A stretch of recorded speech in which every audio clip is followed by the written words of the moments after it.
नमस्कार, मैं हूं संजय दुबे। YouTube के संभव इंजीनियर चैनल पर आपका स्वागत है। इस चैनल के माध्यम से हम क्वालिटी एजुकेशन देने के लिए एक ईमानदार कोशिश करते हैं।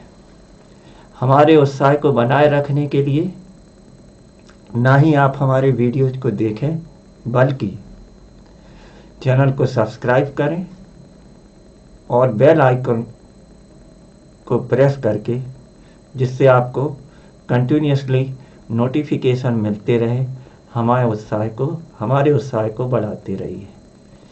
इस सेशन में हम Madhya Pradesh state engineering service examination 2022 अर्थात एई सिविल MPPSC एई के एग्जाम में, जिसका पेपर 8 अक्टूबर 2023 को हुआ है, उसके जनरल स्टडीज के पोर्शन को सॉल्व करेंगे।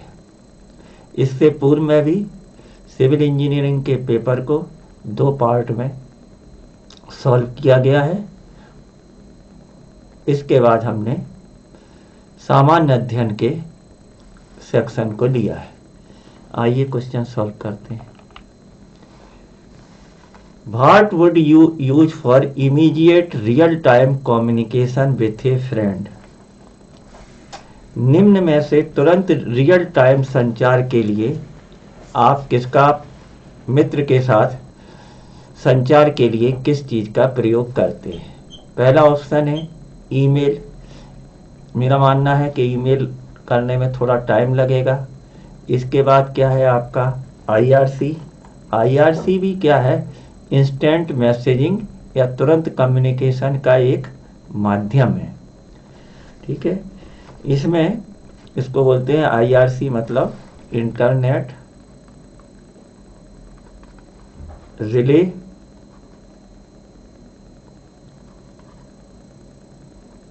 चार्ट। यूजनेट तो जो है आपका इंटरनेट का एक पहले का संस्करण है। और इसी तरह इंस्टेंट मैसेजिंग, तो इंस्टेंट मैसेजिंग और IRC 2 ऐसे ऑप्शन बनते हैं जिनको हम रियल टाइम कम्युनिकेशन के लिए प्रयोग करते हैं। लेकिन मेरा मानना है कि मैसेजिंग तो हम क्या है, यदि नेट अवेलेबल नहीं हो तब भी क्या है, मैसेज आपका चला जाता है। लेकिन IRC के लिए शायद क्या है कि आपको नेट की ज़रूरत होती है। और IRC का ही एक पार्ट क्या है, इंस्टेंट मैसेजिंग है। इसलिए मेरे हिसाब से ऑप्शन डी करेक्ट होना चाहिए। Next question, which of the following is not an e commerce activity. ये क्वेश्चन ई कॉमर्स से आया है। और ई कॉमर्स में जो एक्टिविटी चलते हैं उनमें 3 टर्म होते हैं। ए फॉर होता है आपका एडमिनिस्ट्रेशन,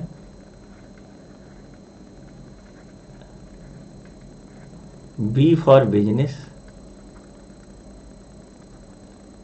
और सी फॉर कंज्यूमर। तो B2B का मतलब आपका बिजनेस टू बिजनेस के लिए एक्टिविटीज होती हैं। बी भी ऑप्शन करेक्ट है, कंज्यूमर टू बिजनेस के लिए होती है। और थर्ड जो है अपना सी, बिजनेस टू एडमिनिस्ट्रेशन। तीनों ही एक्टिविटीज ई कॉमर्स के अंतर्गत आती हैं। इसलिए इसके हिसाब से कौन सा नहीं है के लिए तीनों ही हैं, तो नन ऑफ द अबव क्या हो जाएगा, करेक्ट। तो ऑप्शन डी करेक्ट हुआ। In Turing test the number of participant as. Turing test जो है आपका, ये भी क्वेश्चन क्या है, आर्टिफिशियल इंटेलिजेंस का आया हुआ है। इसमें 3 पार्टिसिपेंट की जरूरत पड़ती है। इसके अंदर एक आपका रहता है, एक कंप्यूटर की जरूरत रहती है, दूसरा एक ह्यूमन इंट्रोगेटर की जरूरत रहती है,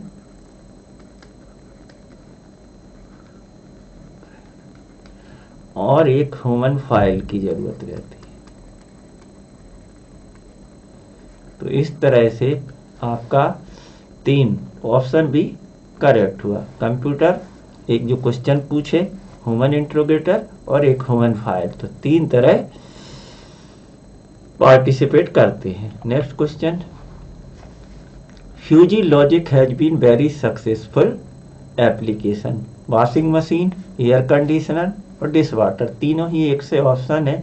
इस तरह के प्रैक्टिकली यूज में हम इन सभी का यूज फ्यूजी लॉजिक का करते हैं। तो ऑप्शन डी करेक्ट हुआ। Which of the following symbols and rules are used in FOPL. FOPL का मतलब होता है first order predicate logic. Predicate logic, तो इसमें हम प्रेडिकेट का भी यूज करते हैं और लॉजिक क्वांटिफायर्स सिंबल्स के यूज करते हैं। इस तरह से ऑप्शन ए और बी दोनों ही करेक्ट हुए, अर्थात हमारा ऑप्शन सी करेक्ट हुआ। Next question, which of the following is an example of guided media in communication. का संचार में गाइडेड मीडिया से मतलब होता है कि जो मीडिया यूज कर रहे हैं, जो माध्यम यूज कर रहे हैं, वो फिजिकल होना चाहिए।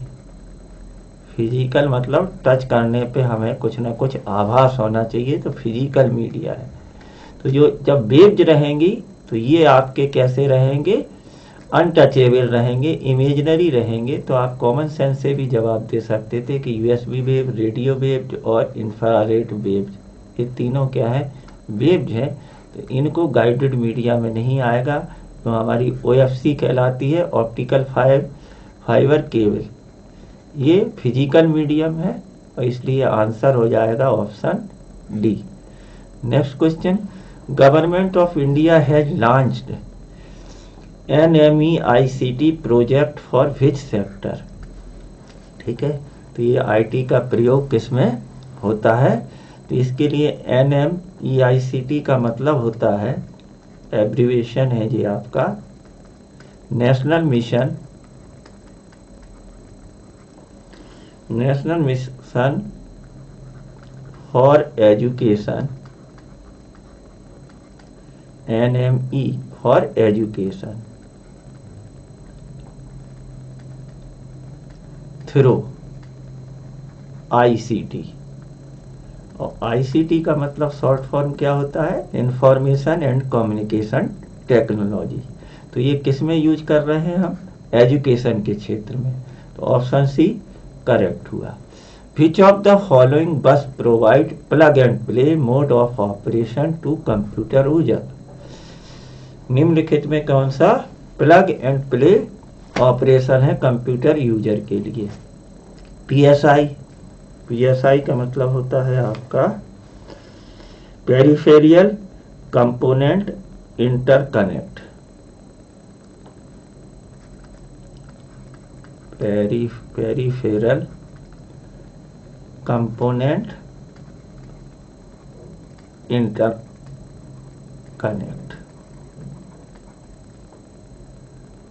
ये आपका क्या है, प्लग एंड प्ले है। प्लग एंड प्ले का मतलब होता है कि यदि हम किसी पोर्ट पर उसको किसी भी डिवाइस को अप्लाई करें या उसको जोड़ें, कनेक्ट करें, तो कनेक्ट करने की बजाय वो ऑटोमेटिकली क्या उससे कॉन्फ़िगरेट हो जाना चाहिए। मतलब उसके लिए ऑटोमेटिकली अंदर सॉफ्टवेयर रहते हैं और आपने को बाहर से एक्सटर्नल कोई सॉफ्टवेयर डालने की ज़रूरत नहीं रहती। जैसे माउस लाते हैं, कीबोर्ड लाते हैं, तो वो ऑटोमेटिकली USB से अपने कनेक्ट हो जाते हैं।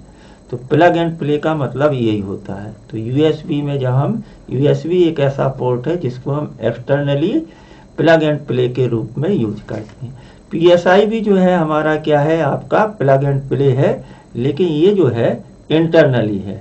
अब कंप्यूटर यूजर को तो इंटरनल की ज़रूरत पड़ेगी नहीं, उसलिए वो तो एक्सटर्नल पार्ट के लिए यूज करेगा। इसलिए मेरे हिसाब से इसका आंसर होना चाहिए USB। Next question, the method used in artificial intelligence for determining weather a computer is capable of thinking like a human being और नॉट इज। आर्टिफिशियल इंटेलिजेंस में कंप्यूटर मानव के समकक्ष सोचने के लिए काबिल है या नहीं, ये जानने के लिए कौन सी पद्धति का प्रयोग करते हैं? तो इसी के लिए हम करते हैं ट्यूरिंग टेस्ट। नेक्स्ट क्वेश्चन है, which technique use to convert analog signal to digital signal? Analog signal को डिजिटल सिग्नल के लिए पहले से भी हम पढ़ते आ रहे हैं, मॉडेम का प्रयोग करते हैं computer.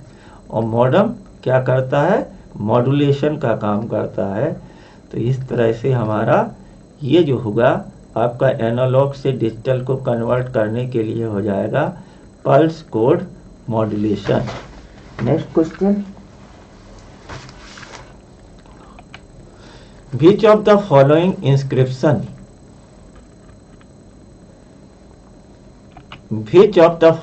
inscription gives an account of guild of beavers?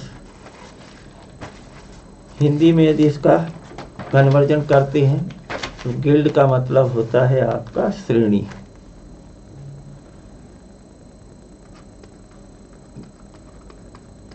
History में जहां पर एक ही काम करने वाले लोग एक साथ रहते थे, जैसे बीवर्स या जुलाहे, तो वो किसकी श्रेणी हो जाएगी? आपकी बीवर्स गिल्ड हो जाएगी। या जो आपके अर्दन पॉट या मटके बनाने का काम करेंगे तो वो हमारे हो जाएंगे पोइट्री वाली गिल्ड बन जाएगी। इसी तरह से ब्लैक स्मिथ की या गोल्ड का काम करने वाले, तो गिल्ड या श्रेणी का मतलब होता है कि जो एक तरह का जाति सिस्टम भी जो इंडिया में आया है वो ये गिल्ड से ही बन के आया है, क्योंकि एक तरह के काम करने वाले लोग बाग एक साथ रहते थे। तो किस इंस्क्रिप्शन में गिल्ड ऑफ बीवर्स का डिस्क्रिप्शन दिया हुआ है? तो इसका आंसर रहता है Mandsaur inscription of Kumaragupta II या कुमारगुप्त का मंदसौर अभिलेख। इसमें ये जानकारी दी हुई है कि जो सिल्क बीवर्स थे उनका जो गिल्ड था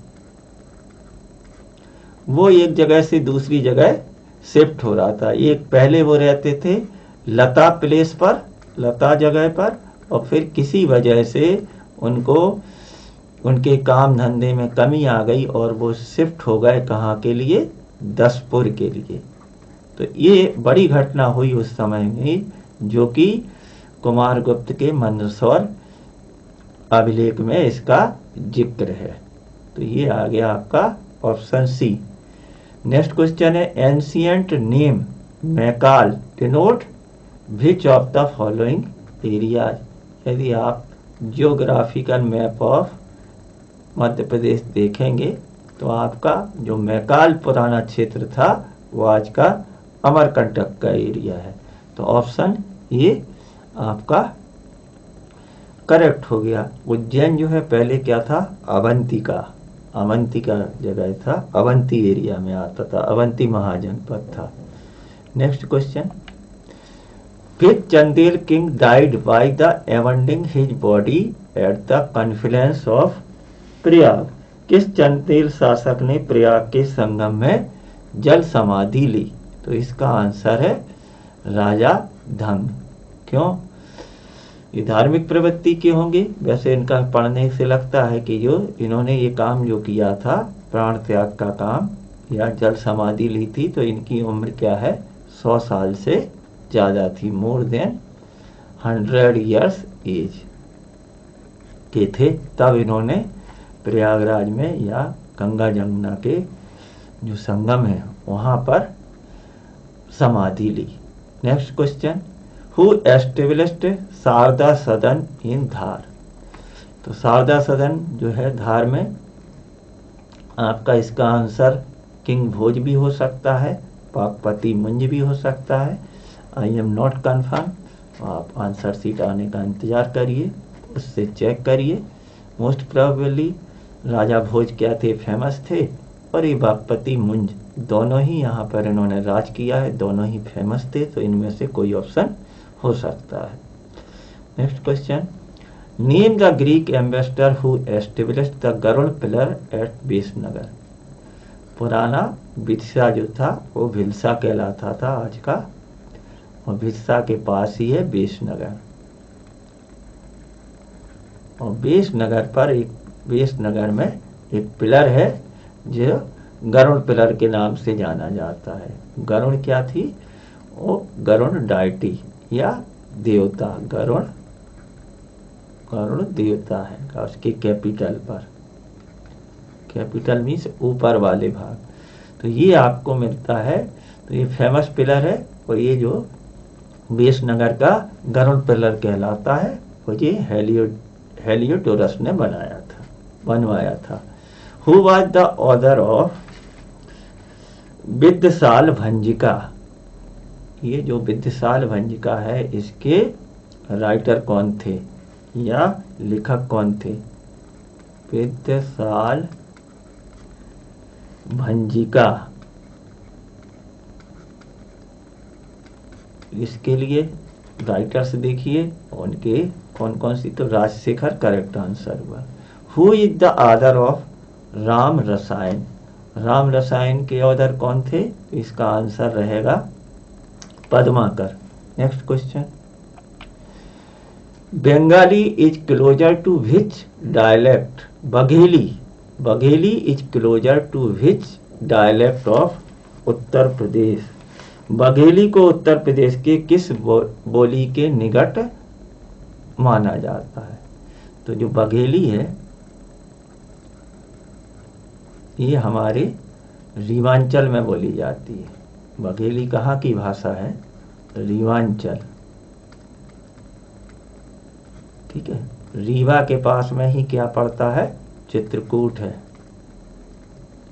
और आपका प्रयागराज या इलाहाबाद है, इलाहाबाद, ठीक है। और चित्रकूट में ही क्या है? गोस्वामी तुलसीदास जी रहे, और उन्होंने क्या किया है? रामचरितमानस को लिखा है। रामचरितमानस की भाषा है अवधी। अवधी कहाँ पर बोली जाती है? अयोध्या में। लखनऊ वाला फैजाबाद का एरिया है जो अयोध्या में। तो ये हमारे हिसाब से क्या हुआ? इसका आंसर करेक्ट क्या रहेगा? क्योंकि हमको उत्तर प्रदेश की भाषा बताना है। तो उत्तर प्रदेश में जो ब्रज भाषा बोली जाती है ये मथुरा के एरिया में बोली जाती है, और मथुरा जो रीवा से बहुत दूरी पर है। इसके बाद जो अवधी है ये अयोध्या में बोली जाती है, या फैजाबाद में, अयोध्या में। भोजपुरी है।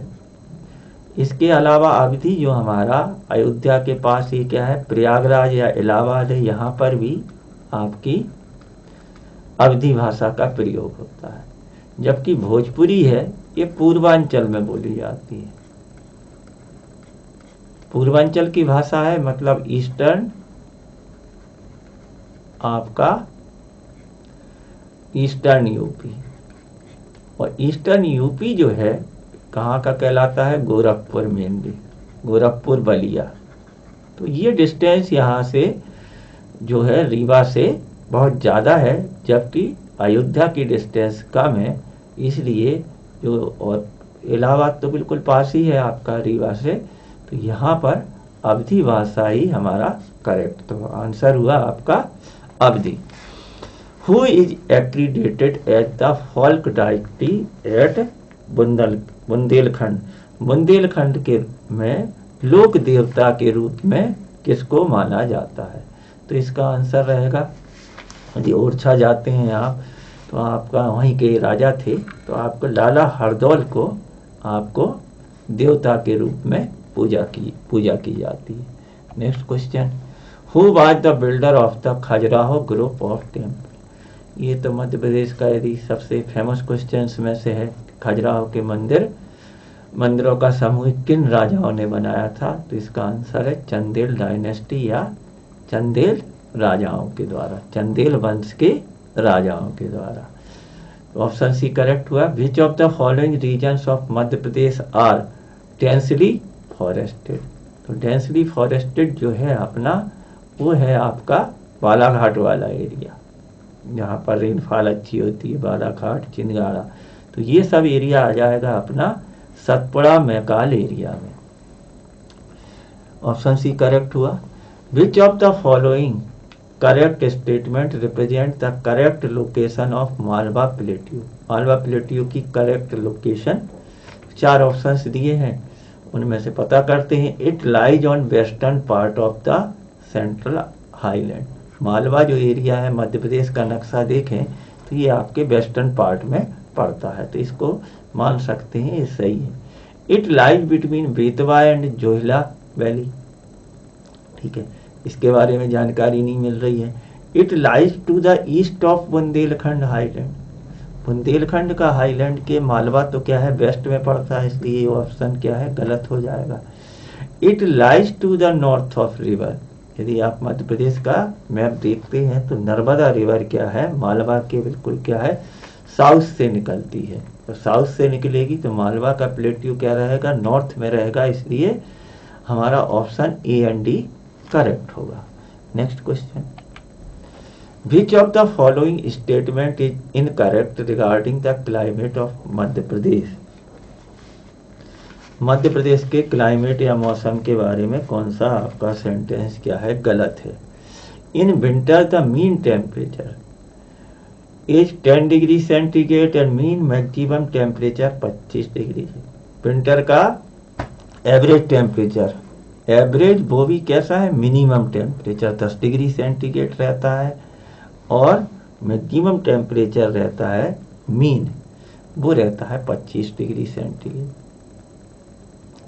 इसके बारे में जानकारी नहीं है, लेकिन ऑप्शन सी जो है हमारा बिल्कुल ही average rainfall is less than 200 mm। Madhya Pradesh की जो रेनफॉल है, एमपी की एवरेज रेनफॉल 110 से 12 सेंटीमीटर है, 112 सेंटीमीटर। यहाँ पर mm में 112 सेंटीमीटर का मतलब हुआ कि 1120 mm एवरेज रेनफॉल है।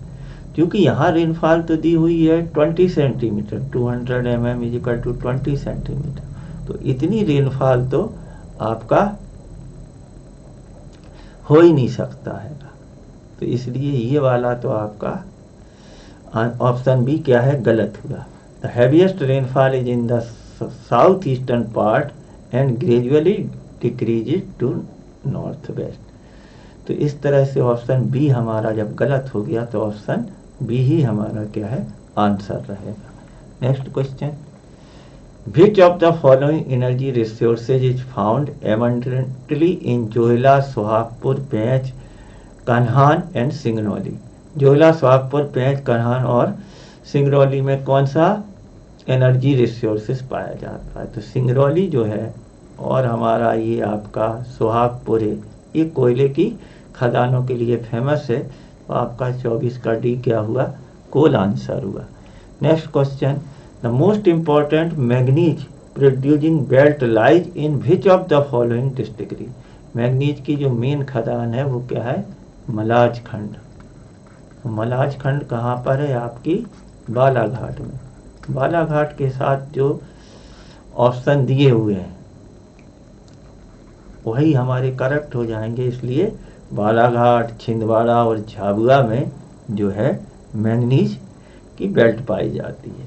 Next question, study the following statement, it is a multipurpose project of Madhya Pradesh and Uttar Pradesh. किसी डैम के बारे में बताया गया है, the dam is constructed on Betwa river on the boundary of Ashoknagar and Lalitpur, मतलब ये बुंदेलखंड का हैगा, ललितपुर में। The height of the dam is 43.80 metres and length is 5 feet. तो पहले तो हमको ये पता होना चाहिए कि बेतवा रिवर का ये डैम है और दूसरा बुंदेलखंड में है, और तीसरा ये एमपी यूपी के बॉर्डर पर ही होगा, एमपी जहाँ से यसी रिवर पर होगा जो कि एमपी यूपी से पास होती। तो ये जो है हमारा गांधी सागर पे है, ये तो हमारा किस पे है, चंबल रिवर पे है, इसलिए ये ऑप्शन क्या है हमारा, गलत हो गया।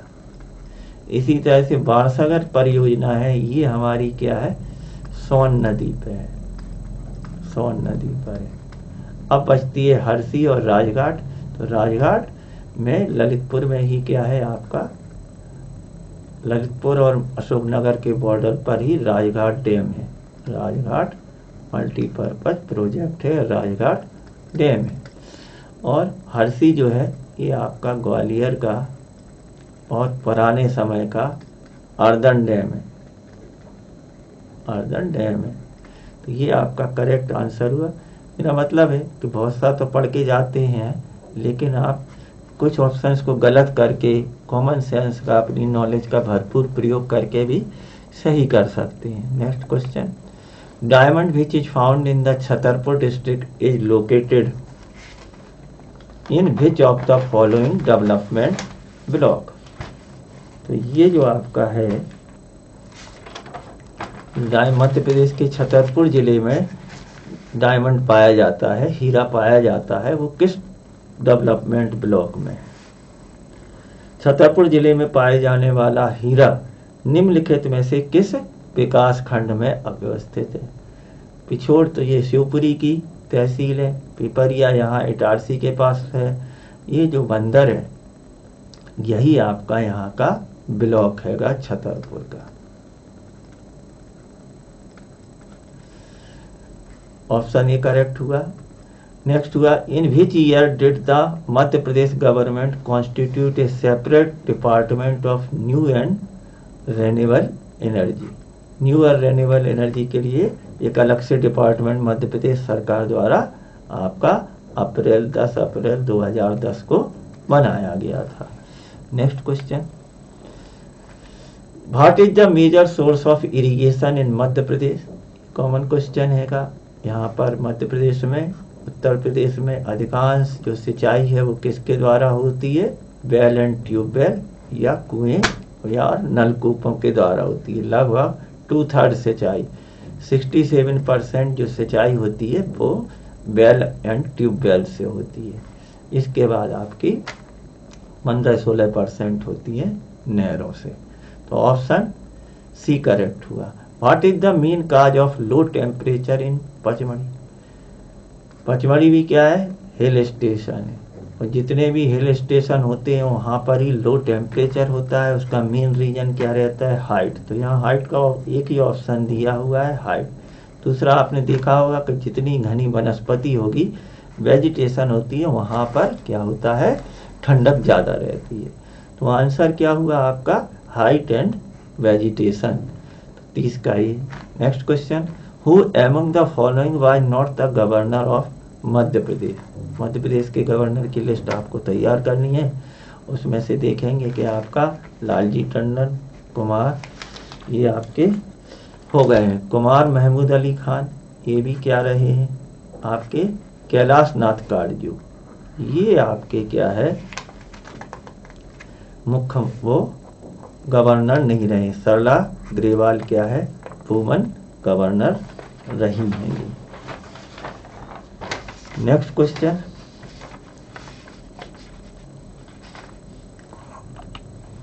Who among the following was the chief minister of Madhya Pradesh? इनमें से कौन मध्य प्रदेश का मुख्यमंत्री रहा है? इसका आंसर है सुंदर लाल पटवा। सुंदर लाल, कैलाश जोशी, इसके बाद आपका क्या है? सुंदरलाल पटवा, सुंदरलाल पटवा, फिर Uma Bharti,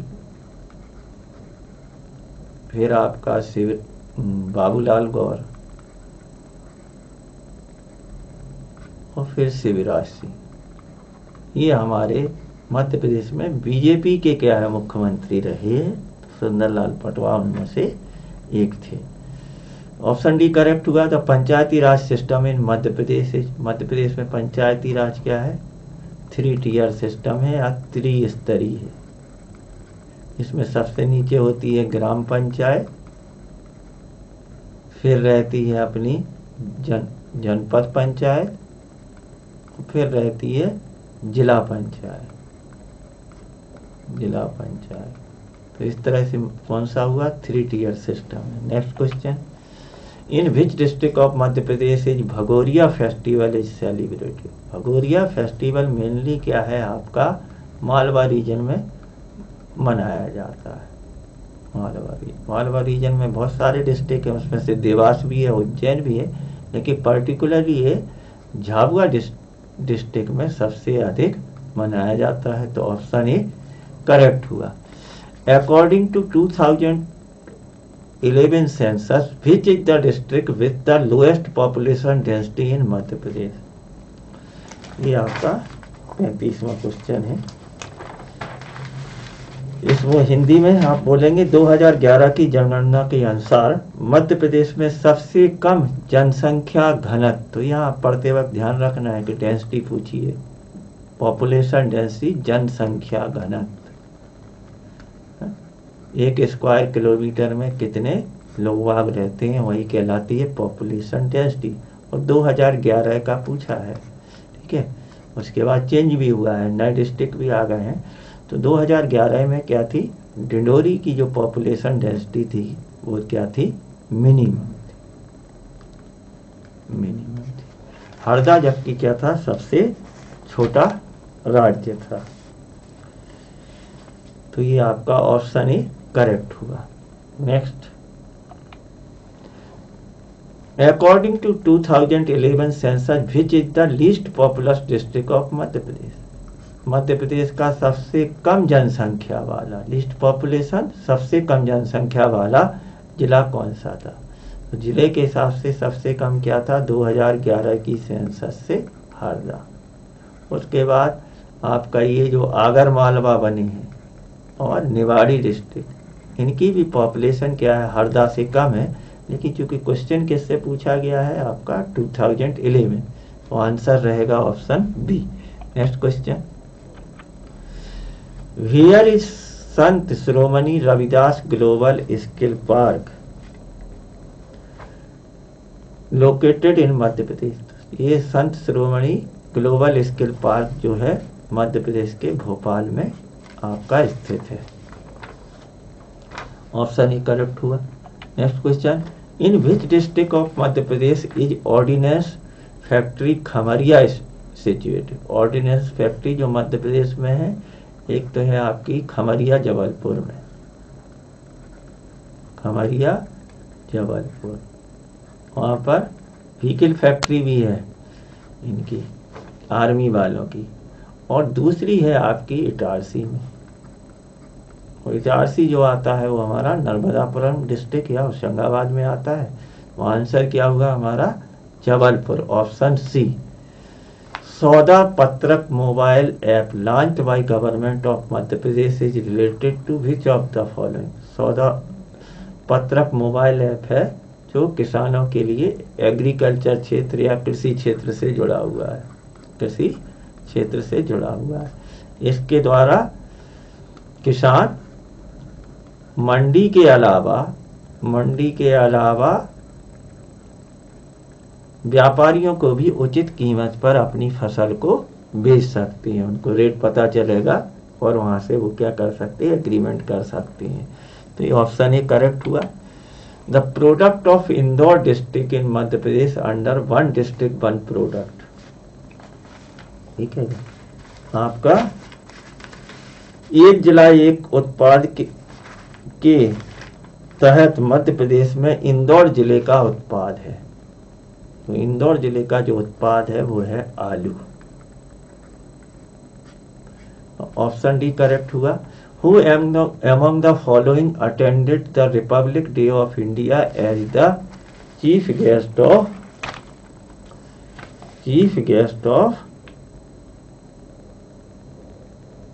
in the year 2023। तो 26 जनवरी 2023 की गणतंत्र दिवस की परेड में जो कार्यक्रम हुआ था लाल किले पर, उसका मुख्य अतिथि कौन था। तो ये थे अपने Abdul Fattah El Sisi. Option A correct हुआ। नेक्स्ट हुआ, which Kalvari class submarine built under the project P75 was inducted into the Indian Navy in January 23। P75 परियोजना के अंतर्गत निर्मित कलवरी श्रेणी, ये जो है कलवरी क्लास की सबमरीन बनाई गई हैंगी। उस प्रोजेक्ट का नाम है P-75 और इसके अंतर्गत है बनी है कलवरी क्लास की पनडुब्बियां या सबमरीन्स बनी है। और ये अपनी क्या है, इस क्लास की 6 सबमरीन्स बननी थी। 4 ऑलरेडी बन चुकी थी और एक हमारी जो लॉन्च हुई है वो हुई है जनवरी 2023 में, जिसका नाम है INS वारगी। जो पहली वाली थी उसका नाम था INS कलवरी। इसी तरह से दूसरी थी शायद INS खंडेरी। तीसरी जो थी वो थी आपकी INS कलवरी, खंडेरी, INS करण, थर्ड INS करण, और आपकी जो चौथी थी आपकी INS बेला।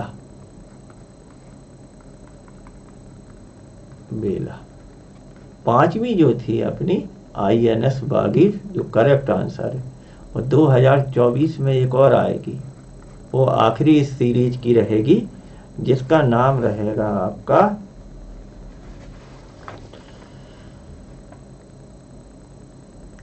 INS बाक्सीर। Next question, in which state was the 36th national game organise. 2022 में ये हुए थे। 36वें राष्ट्रीय खेलों का आयोजन गुजरात में हुआ था। अब जो ड्यू हैं 2023 के, वो हैं अपने 37वें राष्ट्रीय खेल, 37 नेशनल गेम, और ये हमारे होने वाले हैं गोवा में। नेक्स्ट क्वेश्चन, इन फरवरी 2023 राष्ट्रीय संस्कृति महोत्सव 2023 वाज ऑर्गेनाइज्ड इन। 2023 का राष्ट्रीय संस्कृति महोत्सव फरवरी 2023 में कहाँ पर आयोजित हुआ था? इसका आंसर है मुंबई, महाराष्ट्र में। Next question, here in Madhya Pradesh is the countries first geological park being.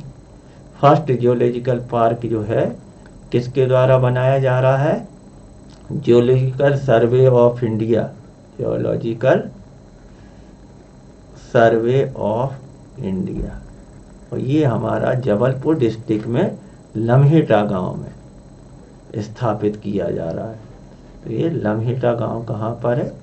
Jabalpur district में। तो आंसर हुआ option A. Here was the 17th प्रवासी भारतीय दिवस, प्रवासी, हियर वाज द 17th प्रवासी भारतीय दिवस ऑर्गेनाइज। तो प्रवासी 17th प्रवासी भारतीय दिवस कहाँ पर हुआ था? इंदौर में।